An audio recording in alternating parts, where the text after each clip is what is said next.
residuales también altas. Para eso, nosotros, habiendo hecho el análisis de los impactos ambientales que vamos a tener, hemos trabajado una gestión de la energía a través de la energía solar, que es una energía limpia, y evitamos, digamos, el gasto de la energía que viene de otro lado, además de ahorrarnos dinero. O sea, hacemos una inversión, pero a la larga es un ahorro de dinero. Nuestras aguas residuales que salen así, asá, vamos a trabajarlas en piscinas o en lagunas de oxidación antes de vertirlas al recurso agua, ¿no? Entonces, por lo tanto, nuestros impactos van a disminuir bastante en tal cosa. Después, hemos identificado, este es un colegio, hemos identificado que la avenida es bastante grande donde está abriéndose las puertas del colegio y hemos visto un impacto de salidas y entradas de tanto de los padres que van y los dejan como de los niños que pueden salir a carrera y los pueden pisar, los accidentes, etcétera. Lo que ocurre a la hora de salida de un colegio. Entonces, ¿qué hacemos? Cuando estamos en el proyecto, en vez de abrir nuestra entrada, nuestra salida sobre esa avenida que de por sí ya está impactada, podemos nosotros trabajar nuestra entrada y salida, nuestro recojo y esto por otro lado. Entonces, hacer que nuestro ingreso sea por otro lado, hacer una calle particular que entren por un lado y salgan por el otro lado y así no impactan directamente sobre la avenida. ¿Me entienden? Esa es una medida de mitigación que van a hacer ya en el proyecto, ¿no? En el partido del proyecto, ¿ya? Entonces, tenemos ese factor, ya vamos a identificar qué impacto es el que estamos generando en esa fase y lo que hacemos es definir nuestras medidas de mitigación para ese impacto que consideramos un impacto alto o mediano, y lo mitigamos, ¿no? Tampoco es que vamos a mitigar todos los impactos, pero sí ese impacto por lo menos alto que consideramos principal.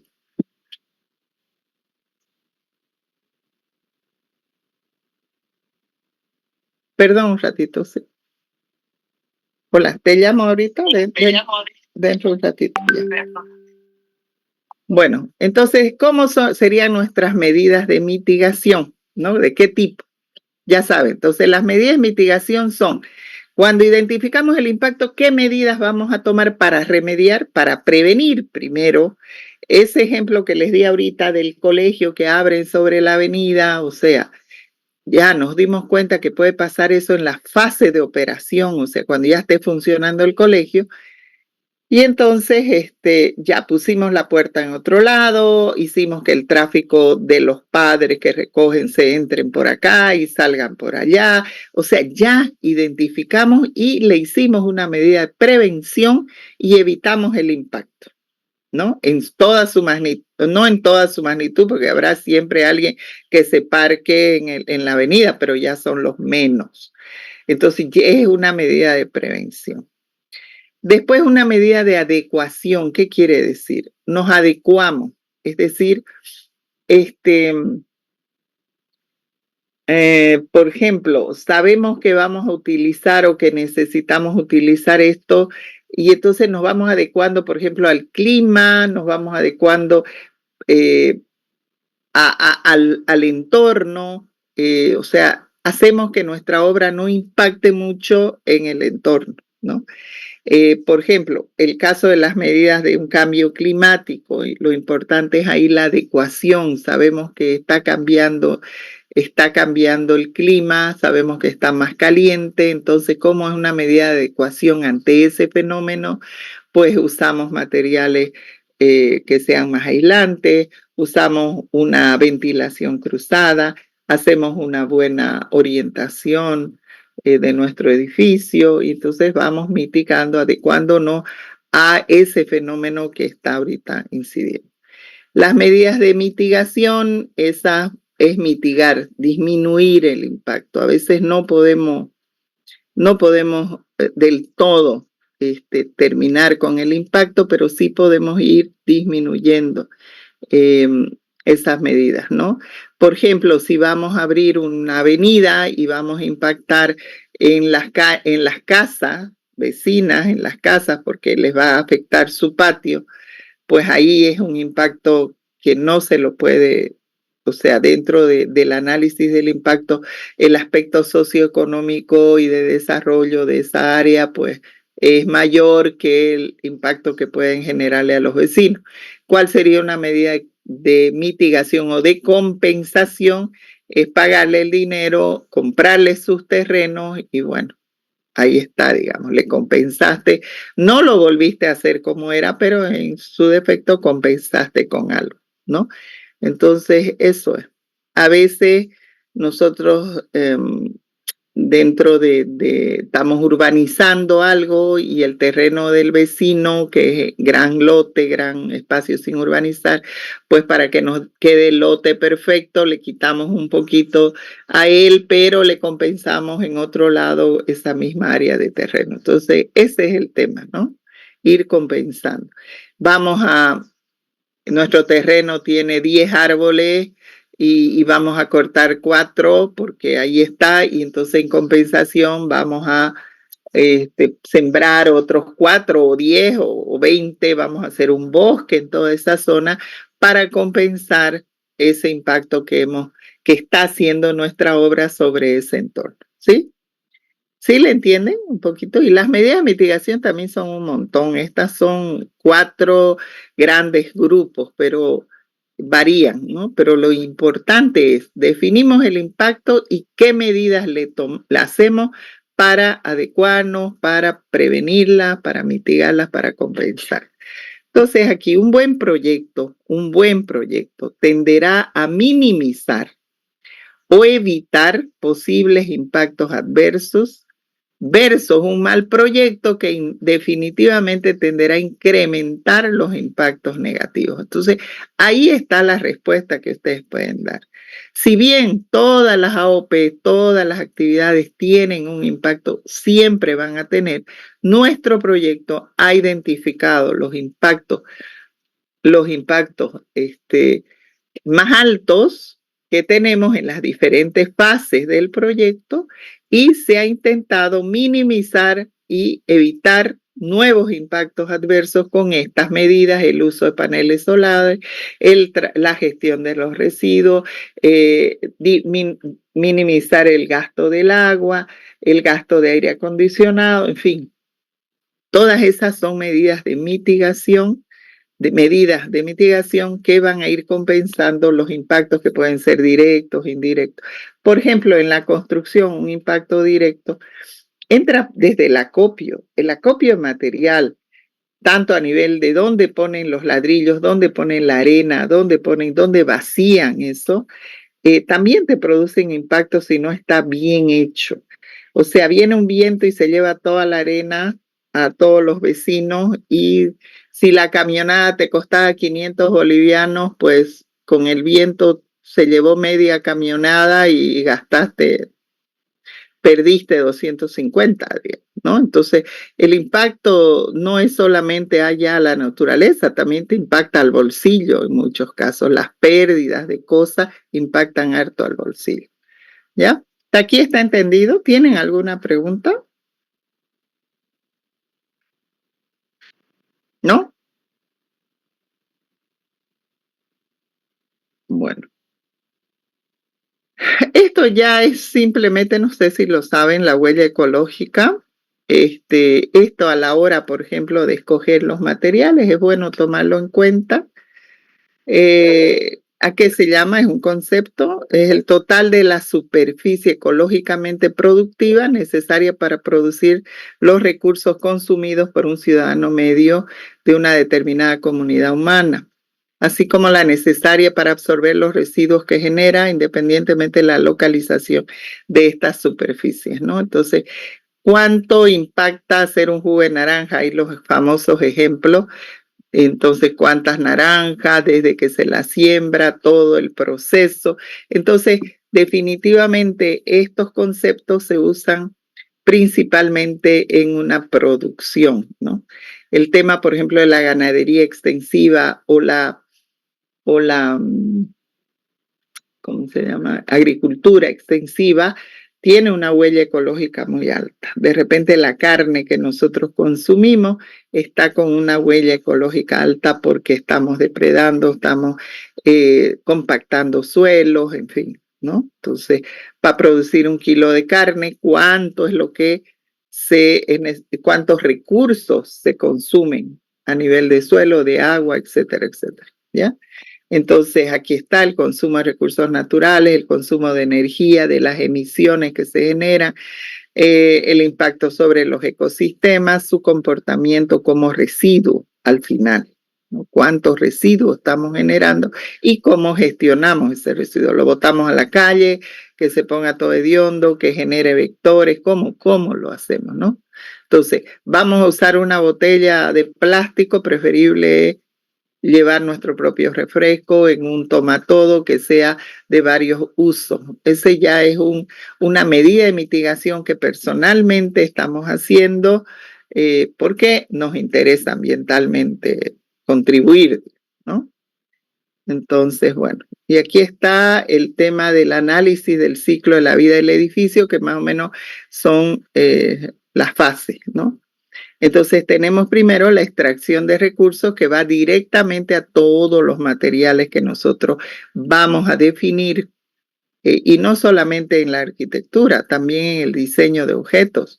¿Qué materiales vamos a usar? Y sabemos que cada uno de esos materiales, así sea un tornillo, tiene todo un proceso de extracción de recursos que va directamente a la naturaleza, ¿no? El tornillo de fierro, de acero, pues vamos a ir a extraer el fierro desde la tierra y en fin, y de ahí todas las aleaciones y todo eso, bueno, va a ir.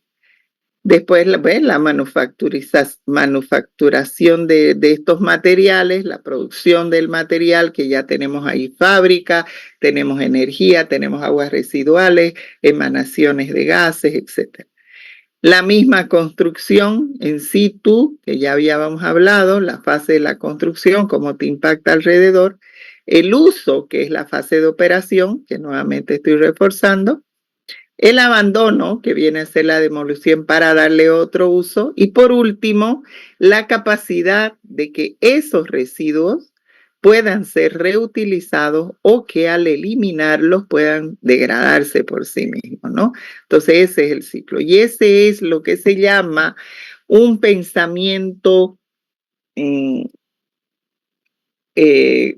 ¿cómo es que es la palabra? El pensamiento sustentable, ¿no? O el ecodiseñador. El ecodiseñador, la persona que entra dentro de este concepto de eco, de sustentabilidad, tiene que ver con esto, con el análisis de todo a lo largo de la vida de su proyecto, y tener el cuidado necesario de elegir materiales, de elegir formas, de minimizar el impacto a los vecinos, de que nuestros residuos, por último, tengan una nueva vida o puedan ser reutilizados o puedan degradarse por sí mismos, ¿no? Entonces, más que poner el techo verde, ¿no? Allá es que yo soy ecológica. Allá pone un árbol. O sea, así es el pensamiento de la gente. Ah, vos sos ecologista, ya, entonces pone un árbol. No, o sea, ¿por qué lo estoy poniendo el árbol? Porque tumbé 3 y entonces estoy haciendo este bosque para compensar esa pérdida que había de oxígeno, de todo lo que significaba un árbol. Estoy compensando con esto de acá. O sea, no es planté el árbol. ¿Por qué estoy poniendo una cubierta verde? Porque necesito que la radiación solar no me entre demasiado, no me caliente mi obra, ¿no? Y así voy a tener un aislante natural y la temperatura se va a mantener y voy a usar menos aire acondicionado o no lo voy a necesitar directamente. ¿Por qué abrís tus ventanales tan grandes? Porque necesito que la luz natural entre y así evito los espacios oscuros que me van a inducir después a encender la luz todo el tiempo. Durante el día no debería tener la luz encendida, ¿no?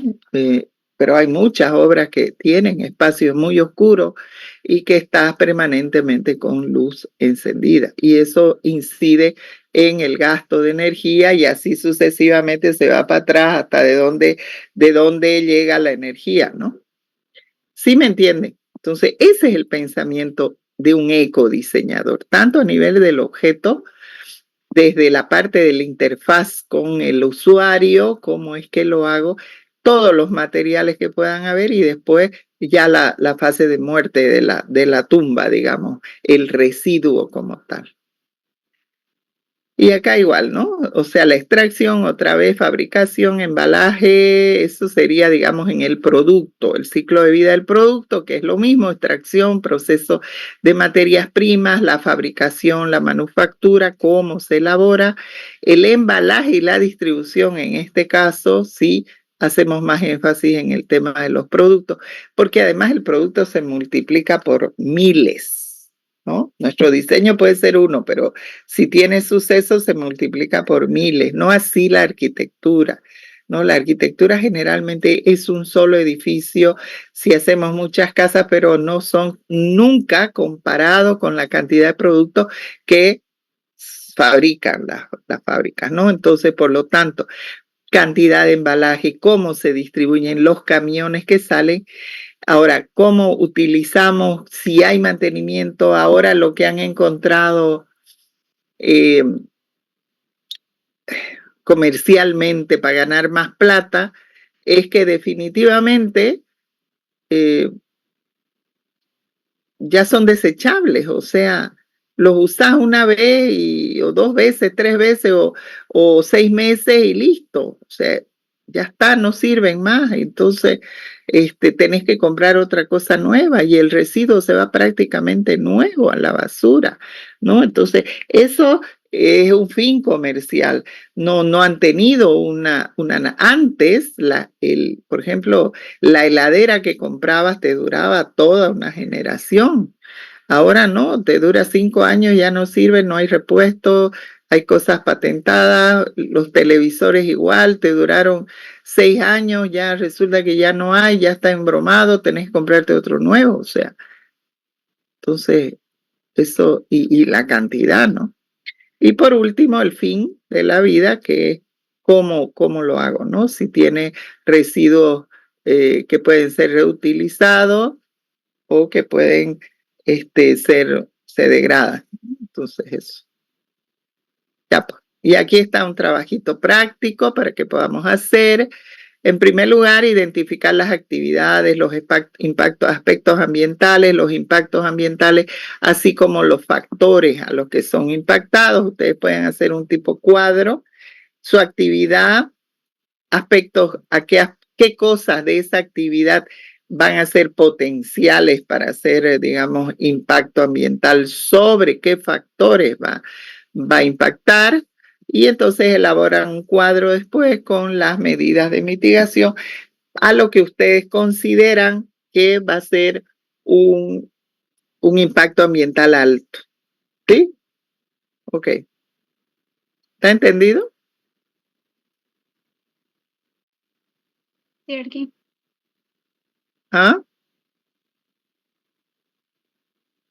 Hola. Sí, Arqui. ¿Tienen alguna pregunta, chicos?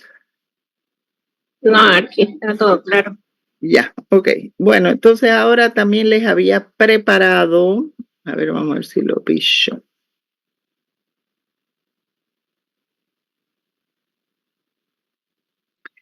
Hay varios ejemplos de análisis de sitio y situación, ¿no?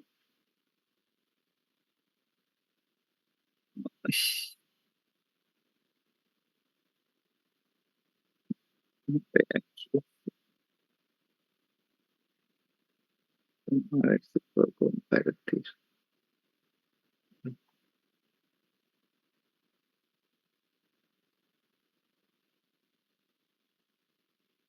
Aquí. Ah, no. De análisis de intervenciones similares, ¿no? Este es de unos alumnos que tenían unos trabajos, que era un centro de estabilización familiar en Montevideo. Entonces, cómo han ido trabajando las gráficas a nivel de una lámina bastante sucinta, diríamos, bien compacta con lo necesario que a ellos les importa, ¿no? Entonces la obra, las plantas definen así muy rápido la planta, no están dándole al proyecto como si fuera de ellos el proyecto, ¿no? Y analizan en las fotos qué es lo que les importa, qué es lo que para ustedes, ¿por qué es que están poniéndola de referencia esta obra? Por ejemplo, no sé, me gusta toda la envolvente que tiene, transparente, de repente, por así decir, era vidrios solares, entonces todo esto capta la luz solar y entonces eso me interesó, aunque yo estoy haciendo un colegio y esto de aquí es una oficina del municipio, ya no importa, pero me importó esta parte de aquí, por eso es que la estoy tomando como referencia. Entonces, no necesariamente van a tomar referencia de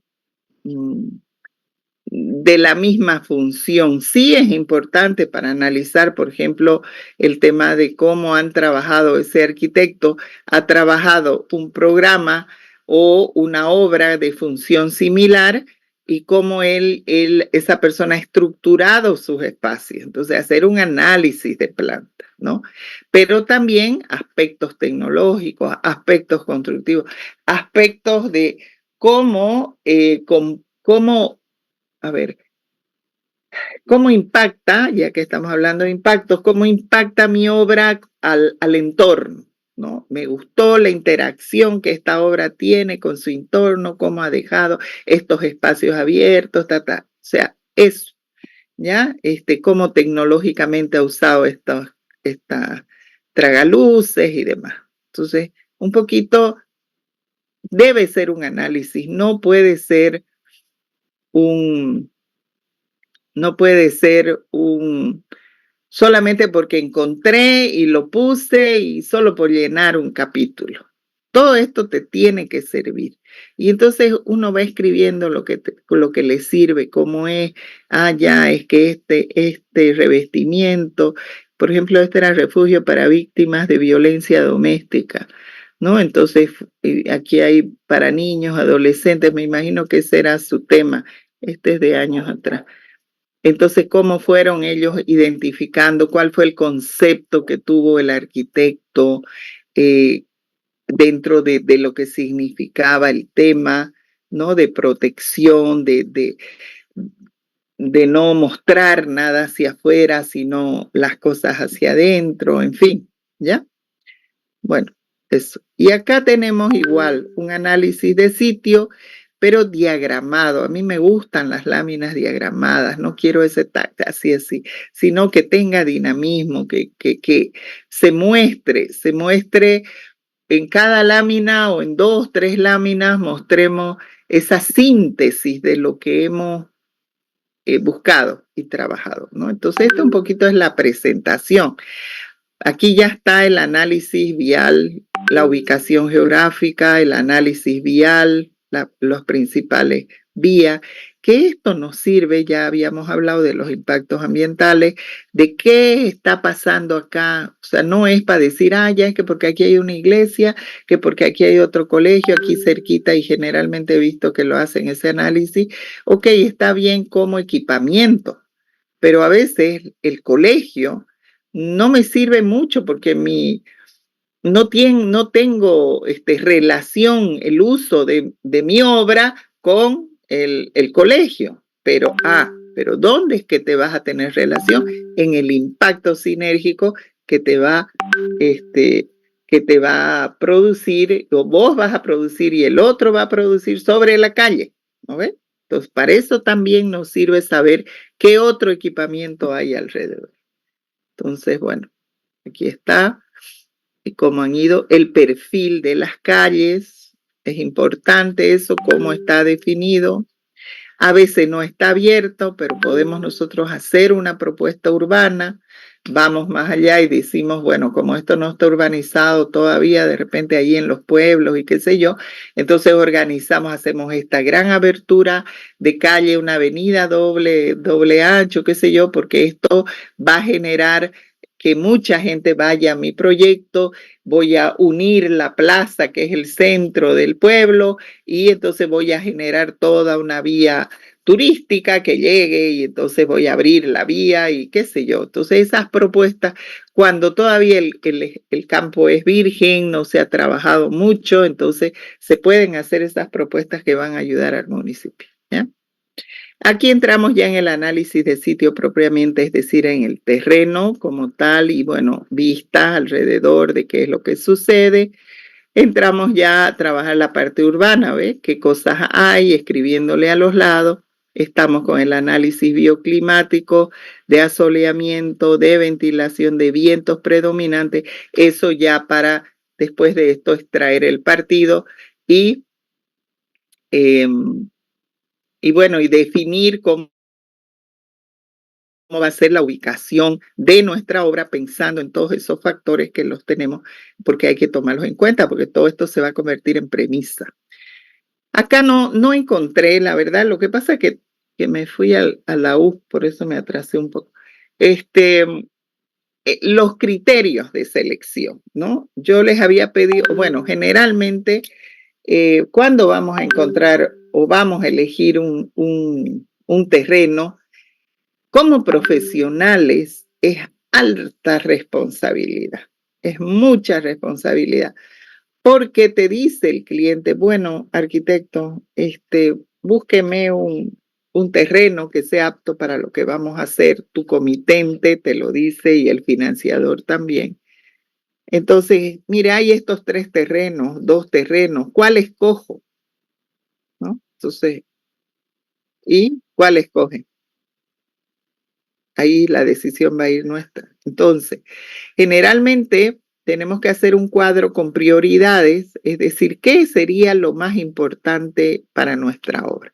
La ubicación dentro, ¿cuáles serían los factores de ubicación que serían sí o sí preponderantes? Allá, que esté en línea recta con la plaza, que no esté a más de 4 cuadras de tal lugar, o que más bien esté separada del ruido urbano. No sé, pues, o sea, ¿cuáles serían las características de tu obra con relación, por ejemplo, a la ubicación dentro de ese contexto urbano? Ese sería digamos, lo primero. Lo segundo sería, por ejemplo, el dimensionamiento, ¿no? El tamaño. ¿Cuánto es lo que necesito? Porque es una obra grande, es una obra chica, hasta tanto mi terreno, etc. Después, la accesibilidad. Es decir, tengo buena accesibilidad, de repente ahorita no la tengo, pero puedo proveer después de una buena accesibilidad, porque si abrimos una avenida aquí, pues vamos a llegar directo, en fin, se hace ese análisis. El costo también influye harto. El entorno influye harto. El uso de suelo, si ya está definido, no podemos poner una barraca en un barrio urbano. Entonces el uso de suelo también debe ser definido y si está de acorde con la actividad que vamos a implementar ahí. Entonces hay varios factores que cada uno de los proyectos es diferente al otro. Así que ustedes deben ya ahí empezar a trabajar sus factores, que va a ser su cuadro con el cual van a medir sus terrenos. Y no es que me invento y ya porque me gustó este terreno y yo lo quiero ese, ya le pongo otros números al otro y aquí lo hago ganar. No se trata de eso. Háganlo el ejercicio bien hecho porque deben aprender, de verdad, aquí son millones que se invierten y una mala decisión puede provocar que sean ustedes los culpables de no haber hecho una buena decisión. Y después también el tema legal, no se olviden, ya aquí no lo vemos mucho ahorita, pero el tema legal, ¿quién es el propietario? ¿no? Si de verdad todos los papeles están en orden.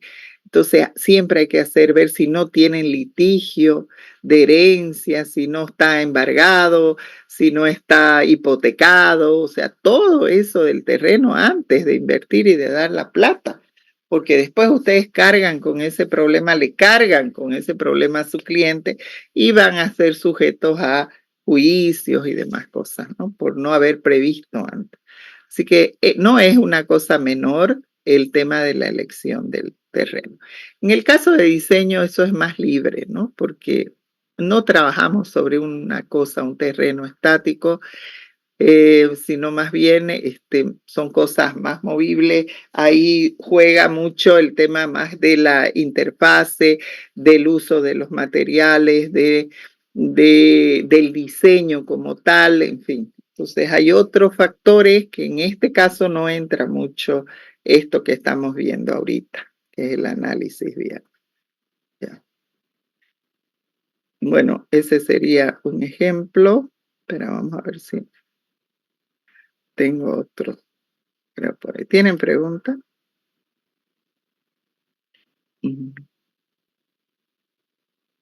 Arqui, nosotros en nuestro tema estábamos planteando hacer mobiliario urbano. ¿Tendríamos que identificar una plaza o algo Sí, así lo o ideal no es sería. necesario? En realidad, pues, y ese es el tema del diseño, ¿no? Que ese mobiliario urbano sí va a ir a un lugar público, pero no necesariamente va a ser en ese lugar público, ¿no? Sino que este, puede servir para eso. Lo tomamos como ejemplo, para que ustedes se puedan ubicar mejor. Entonces, tener una plaza, hacerle todo su equipamiento urbano, pero siempre poniendo énfasis que si bien tomaron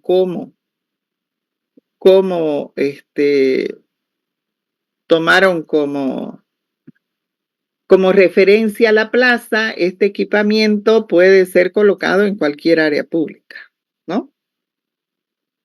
¿Ya? Entonces, diseño por eso es que es un poquito más libre en ese tema.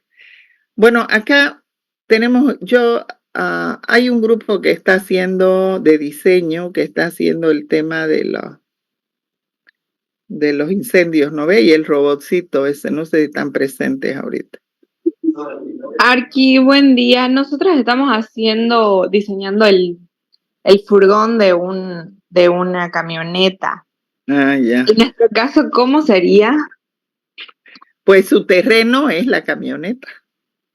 Ah, ya. Claro, el terreno, o sea, haciendo analogía con arquitectura, el terreno donde ustedes van a trabajar, ¿qué es lo que van a transformar? Es la camioneta, ¿no? Ah, ok.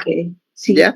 ¿Y cuál va a ser la elección? O sea, ¿ustedes van a elegir la camioneta o ya les van a dar una camioneta? Si les van a dar una camioneta, no tienen elección. Lo único que tienen que hacer es analizar toda la parte técnica, tamaño, toda su ficha técnica, ¿no? Cómo está, qué se puede rescatar, qué se puede cambiar, en fin, cómo la pueden transformar. Si no les han dado la camioneta y ustedes tienen que escoger, ahí van a tener que hacer un cuadro de elección entre esta marca, este tipo, este tamaño, o sea, ¿no ves? Ya. Ahí está la diferencia, ¿ya?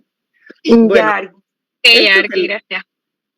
esto que les voy a mostrar es de diseño de este chico, excelente alumno, Roy Pérez, que yo les había comentado que ahorita ha hecho su maestría en diseño de autos, porque la verdad que él era enamorado de eso, sabía mucho desde pequeñito, y en España, y ahorita debe estar trabajando muy bien en Europa. Bueno, él hizo su trabajo así también, no dice el año, pero fue hace años. Él hizo como que un tipo ambulancia, pero híbrido y además autónomo. Lo que ahora está saliendo, pasó época, él ya lo visualizó como autónomo, es decir, sin chofer. Entonces aquí estaban sus intervenciones de sus proyectos similares. Entonces hizo un análisis de esos autos que ya estaban saliendo, los híbridos, los autónomos.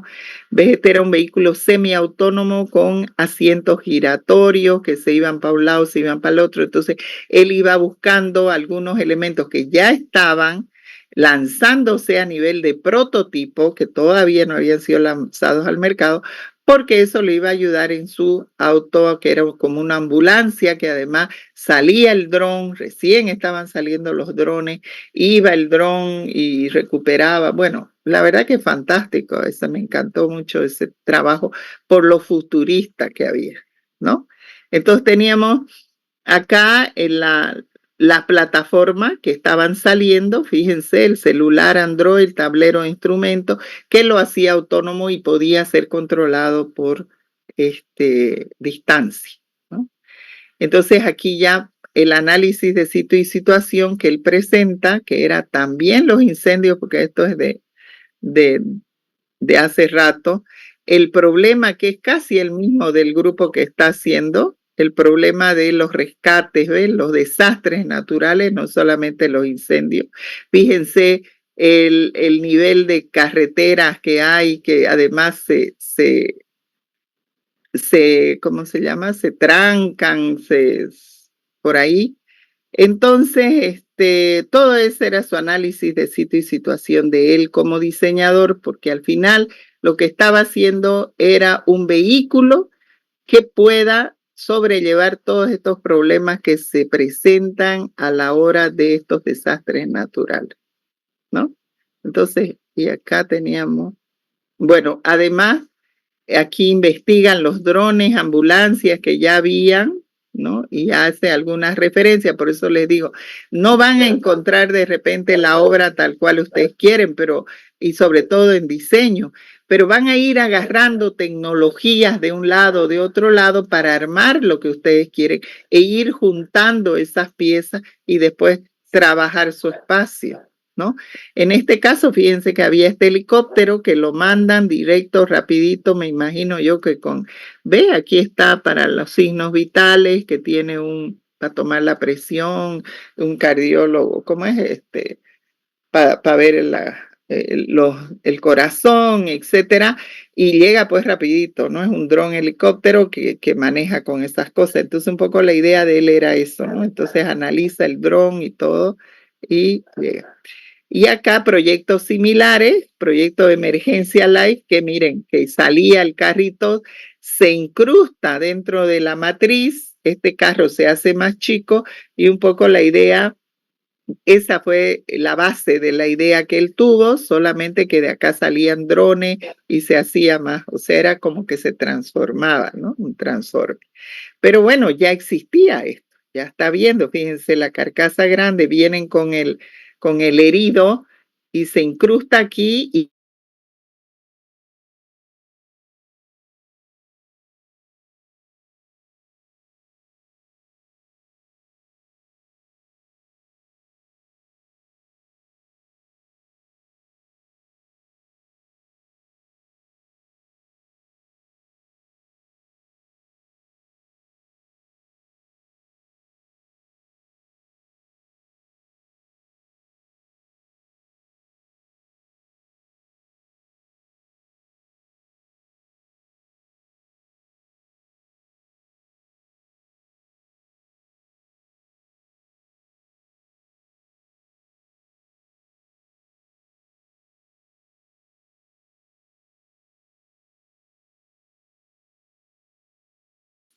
porque hay un proyecto de grado ahora a las 2 de la tarde también por si quieren asistir. Bueno, y aquí entonces esos proyectos de eso y aquí había el proyecto de Toyota también y sus diferentes variantes, entonces él iba investigando eso porque le iba a servir para lo que necesitaba, ¿no? Eso, ¿ya? Bueno, era eso, chicos. El viernes saben que no voy a estar, así que vamos trabajando en lo que viene, vamos haciendo los cuadros, vamos haciendo el tema del impacto ambiental, a ver si el lunes podemos revisar todo eso en borrador, ya para que vamos avanzando y siguiendo las diferentes etapas. Bueno, entonces los dejo, que les vaya bien. Chaucito. Gracias, Arqui. Hasta luego. Gracias, Arqui. Luego Hasta espero que luego.